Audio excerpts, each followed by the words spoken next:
We welcome you to the Blue Cross Arena in downtown Rochester, New York, home to the AHL's Americans and second home to the area's only Division I men's hockey program, the RIT Tigers. Fans are once again back in this arena after a one-year hiatus for Brick City homecoming weekend as Wayne Wilson's group welcomes St. Lawrence to this building for the first time in a decade. Number 8 for RIT is Will Calverley. The senior forward scored in back-to-back games last weekend at Army. He has the Tigers eyeing a third straight Brick City victory here tonight. Good evening, I'm Kevin Roach, and welcome to RIT SportsZone Pregame Live. Well, we got our first glimpse of this year's Tigers 2 weeks ago when Colgate came to town, and many Tiger fans were hoping it wasn't an indication of how this season will go following a dominating 5-2 Raider victory. Last weekend, the Tigers looked to get back on track as they opened conference play on the road at Army West Point. We have the highlights. Tigers down at Tate Rink last Friday night, first period. Not the start the Tigers wanted, just 1:37 into the contest. And Army was on the board thanks to Josh Bolin right there. The goal, Army would strike again moments later. Here on the rush, Colin Bialik, the AHA preseason player of the year, put the Black Knights up 2 just over 3 minutes in.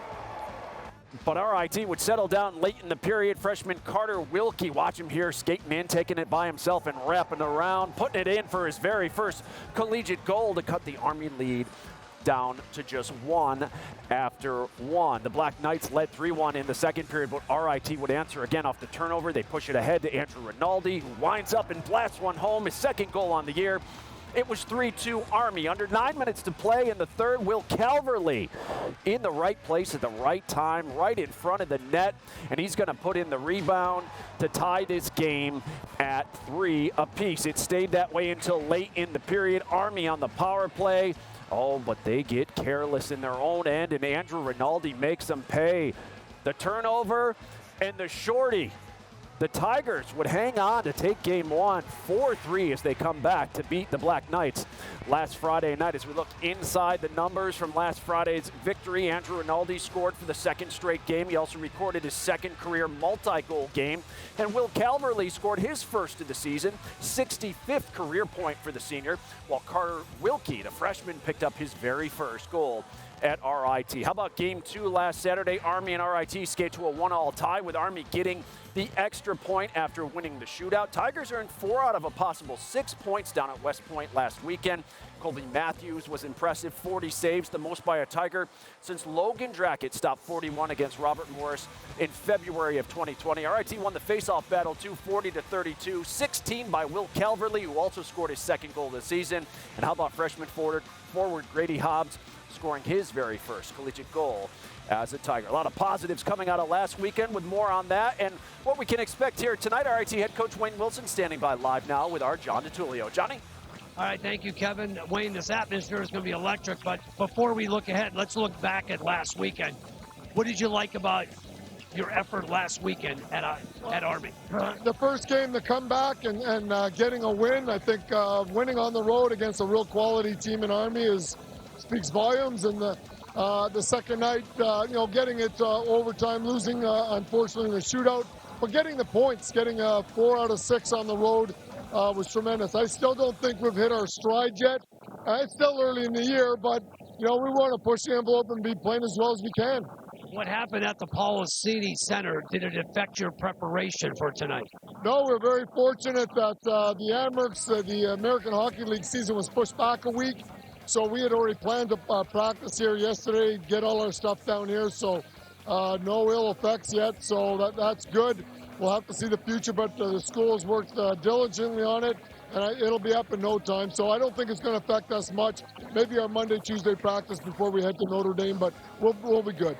What do you want to see from the Amaker line? That line has no points. What do you want to see from them tonight? I think they've just got to go out and work hard and establish themselves again. I think you got 2 juniors and a senior on the line. They've been great for us for 2 straight years. I think they thought maybe it's going to be a little easy this year. They've all got league recognition. They've got to come out, though, and really solidify things, because I think that's going to be the difference in our team. We got Will's line going. Kobe's back with it. Our 2 freshmen and Rinaldi are doing great. And everything's coming together. Kobe had a really good weekend in goal. But we want to put it all together here tonight and use of this crowd here tonight and to our advantage and get going here. Unbeaten in your last 5 in this game. You've won 3 in a row. You're up against St. Lawrence. Very similar styles that you were talking about. Talk about tonight's game. Yeah, I think Brent Brecky's done a great job of getting them back on solid footing. I think they were kind of wavering there before he got there, and he's had to put in a lot of work there. But when I watched him on tape against Colorado College, system-wise, very similar to us. So it's a matter of who's going to be playing their systems best.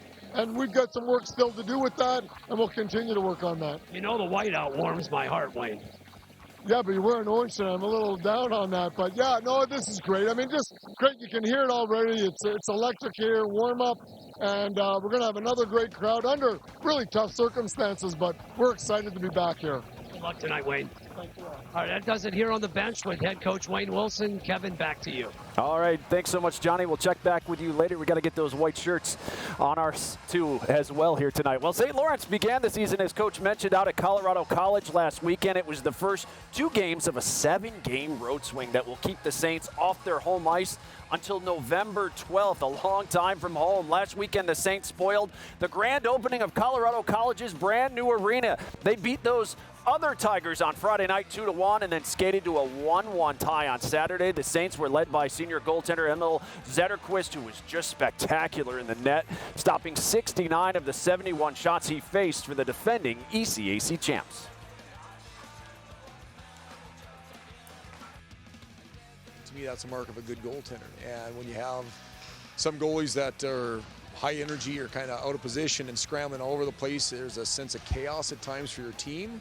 And Zetz is the opposite. He's just a real calm demeanor in net, makes things look easy, and that really calms the entire team down on the bench, the guys that are on the ice. To win a championship was a big step in the building process for us, and it raises the expectation. You know, I think that was one thing that out of last week when we tied the second night, there was disappointment from our guys because we had the lead in the game and ended up tying it and not getting the win. And to see the disappointment as opposed to just being, you know, happy to compete and go on the road and play a good game and come away with a tie, they could have been accepting of that, and they weren't. You know, and I think that's a sign of growth for our team.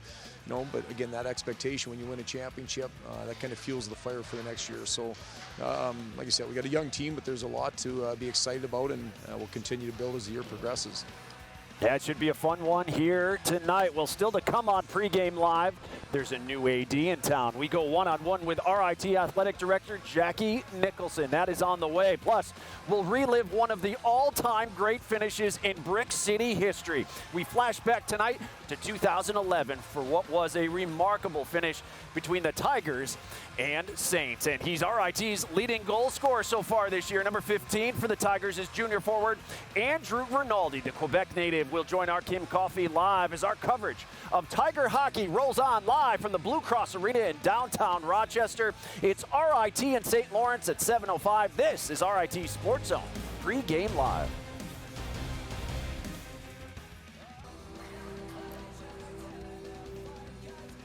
It's a sea of orange here, well over 10,000. Remember last year against UMass Lowell, game unfortunately ended in a tie, but you can't beat the electricity in the building tonight for the Tigers. St. Lawrence content just to hold it there and eat some time as the clock now down, 15 seconds remaining. Puck saves, still kept in. Bird, big blast in front, empty net, a goal! Tigers tie with 9 seconds remaining.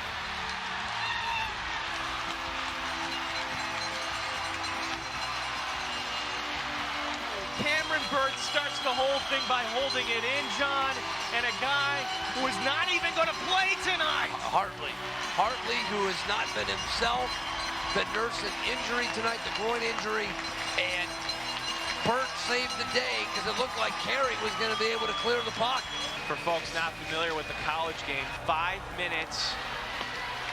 It's a golden goal, if you will, to use a phrase from another sport. So sudden death. But then there's no shootout. Here's the Tigers in front. Mitchell. Oh! And Mitchell has won it in overtime!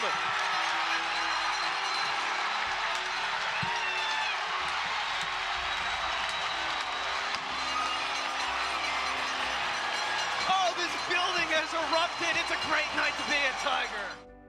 Oh, it certainly was a memorable night. Hard to believe it's been 10 years already. One of just 4 victories for the Tigers in this Brick City series, but it was no doubt the most memorable. RIT has gone unbeaten in their last 5 Brick City matchups, beating Merrimack back in 2019 and Colgate 3 years ago. Brick City tradition continues with Union here next year, and Notre Dame has been rescheduled to come to town. That comes up in 2023. In the net for the RIT Tigers tonight will be number 40, Colby Matthews. The junior started both games at Army last weekend, stopping 65 of 70 shots he faced to earn a 91 save percentage to start the season. For St. Lawrence, head coach Brent Brecky is going back to senior Emil Zetterquist. The Stockholm, Sweden native has a .96 goals against average after picking up those victories out at Colorado College a week ago. So some great start to the season for him. The Tigers are hoping for better luck against Zetterquist here tonight, and that includes RIT leading goal scorer Andrew Rinaldi. He's just off the ice from warm-ups, and he's standing by live now with our Kim Coffey. Kimmy? Thanks, Kevin. Andrew, you're back here at the Blue Cross Arena for the annual Brick City game. After not getting to play it last year, how important is this game to not only the team, but the program in general?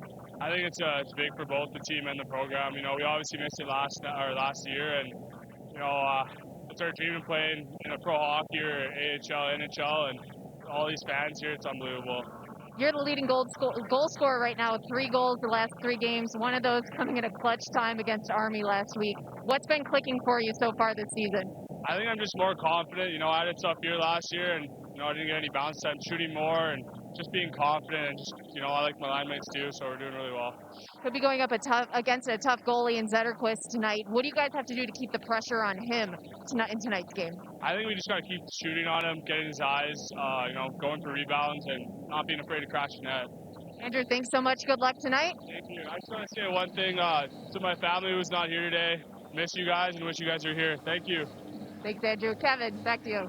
Yeah, so many Canadian parents unable to get into the United States because of the current restrictions. Obviously, parents not able to be at the game, but watching us on Flow Hockey. We say hello to all of you and hope you enjoy the game here tonight. Wish you could be with us and hope you can be with us real soon. Well, the RIT women's hockey team was scheduled to play an exhibition game this afternoon on campus at the Policini Center against Cornell. However, that game had to be relocated following an ammonia leak at the GPC early yesterday morning. Now, the Henrietta Fire Department and Monroe County hazmat teams responded to the arena. No one was injured. Policini Center, including the box office, remains closed until further notice. As for the ice surface, it will need to be repaired. No word on how long repairs will take or when the men's and women's hockey teams will be able to return to the ice surface on campus. Now, Celeste Brown's women's hockey team taking on Cornell here at the Blue Cross Arena this afternoon for that exhibition. First period, Big Red would strike first. Gabby Rudd, the wrister right there, finds the back of the net. Cornell took an early 1-0 lead, but RIT answered right back. Just 24 seconds later, here come the Tigers. Watch the pass. Kylie Equaro to Abby Davies for the goal.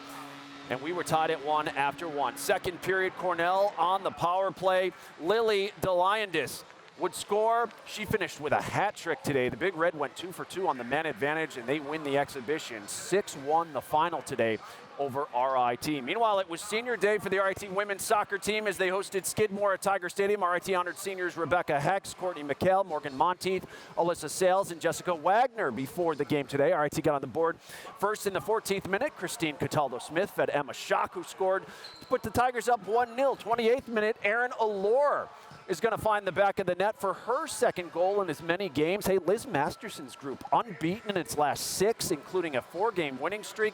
Tigers are hot right now. They're in second place in the Liberty League standings. They win today over Skidmore by a final of 2-0 on the RIT Athletics scoreboard. Men's soccer dropped its first Liberty League game of the season, 2-1 at Skidmore today. Tigers return to action next Saturday at home against Bard, a game you can see live on the RIT Athletics app beginning at 1 o'clock. Also, women's volleyball has now won 12 in a row. They're red hot. They defeat Madai and Nazareth today on campus at the Clark Gym. Hey, if you haven't heard, new way to connect with your favorite RIT teams. It's the all-new RIT Athletics app. Get scores, schedules, highlights, features, and more by downloading the app for your Apple or Android device. Plus, don't miss any of our Division III live streams available on Roku, Apple TV, and Amazon Fire TV as well. Stay connected to your Tigers all season long by downloading the RIT Athletics app today. Well, still to come on Pregame Live, will RIT Hockey be able to grant scholarships in the very near future? And will the university go Division I across the board? We'll have the answer coming for you from the RIT's newest athletic director. That is straight ahead. You're watching RIT SportsZone Pregame Live.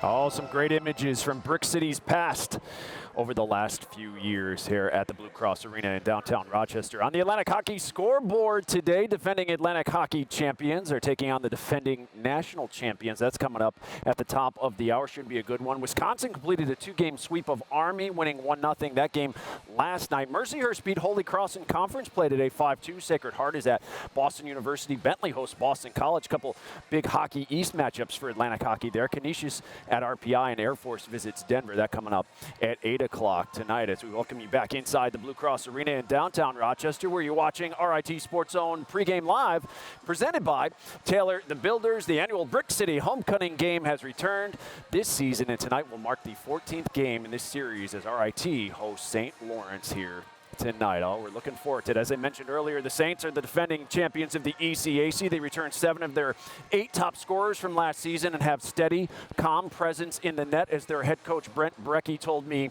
this morning. And it is a good non-conference test for RIT, as we're joined now by John and Gene, who will have the call for you at the top of the hour. And guys, it's an opportunity for the Tigers to build on last weekend too. Yeah, no doubt about it, Kevin. And it's great to be back here downtown, John. Yeah. I love this. It's not just the biggest event for RIT in terms of the number of fans, but really in Rochester, when you're talking about big annual events, Brick City, right near the top of the list. It's right on the sports calendar for the Flower City. No question about it. It's a whiteout tonight. It's homecoming. It's going to be rocking. And let's face it, you and I get extremely excited for this game. Just talking to the players in the tunnel, they're excited to be back. Of course, they didn't play this game last year. Now it's back. Everyone circled it. We're going to get some really good hockey tonight. Where does 10 years go by? St. Lawrence, that was 2011, last time they were here at the Blue Cross Arena. Here they are again tonight. And when you look at this team, John, the Saints winning the ECAC last year, they've had some turnover, but certainly they're bringing back 2 of the big guns on their top line.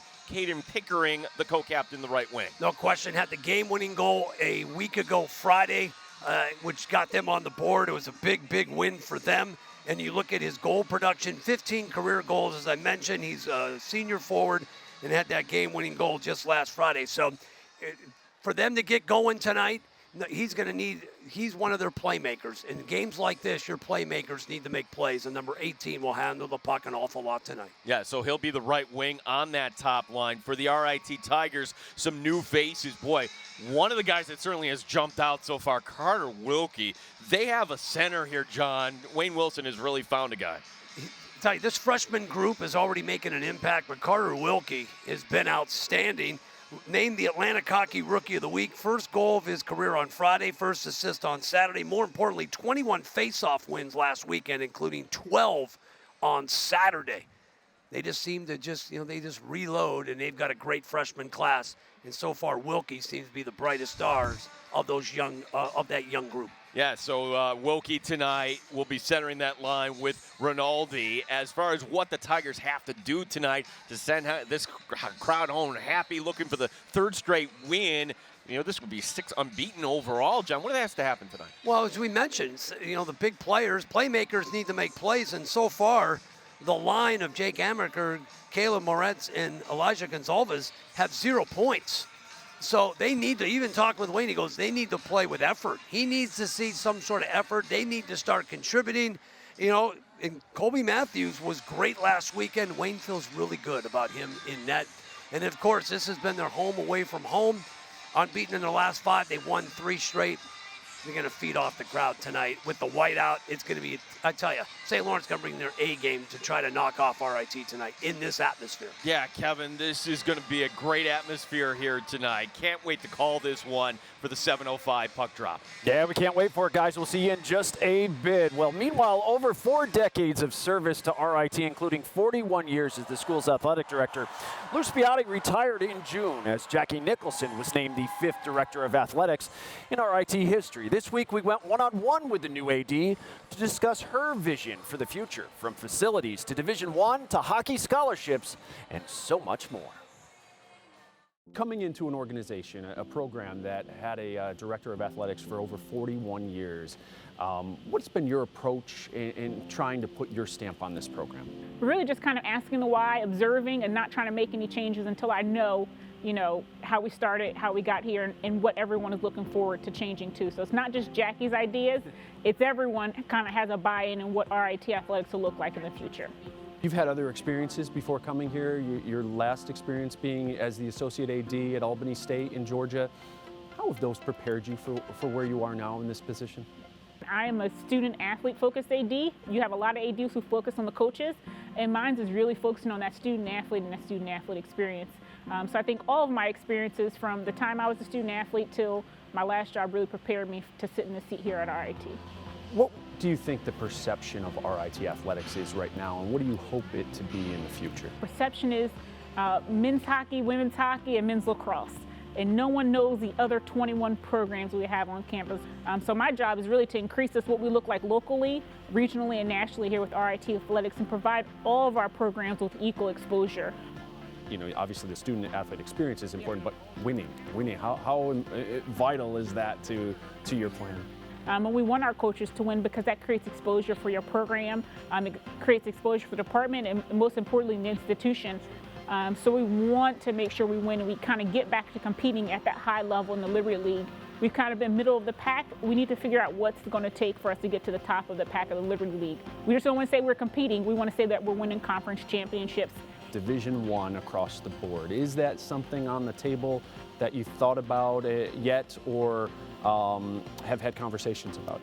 So we really want to spend some time diving down into that and getting the student athletes' take on it, our coaches, and then really engaging our alumni and see what they want, and then seeing kind of locally what this region is looking for. Are they looking for another Division I institution, and do we have the capability to support that here in Rochester? We just don't want to be a Division I just kind of in name.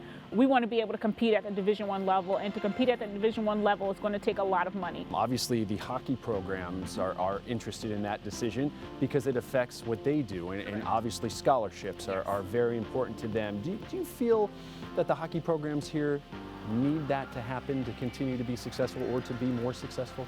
I think to be more successful, they need that to kind of level the playing field. So we have petitioned the NCAA, and that'll go for a vote in January for all Division III to vote on to say yes or no, we support these institutions who are multi-divisional that have scholarships now. And we know that that doesn't change the experience for your Division II or Division III athletes by having Division I scholarships. You look at the facilities, and obviously that's something that's being addressed. What was your impressions of the facilities here on campus when you first had a chance to look at them? Had the opportunity to travel to West Point this weekend, so another Division I institution, and seeing some of their facilities.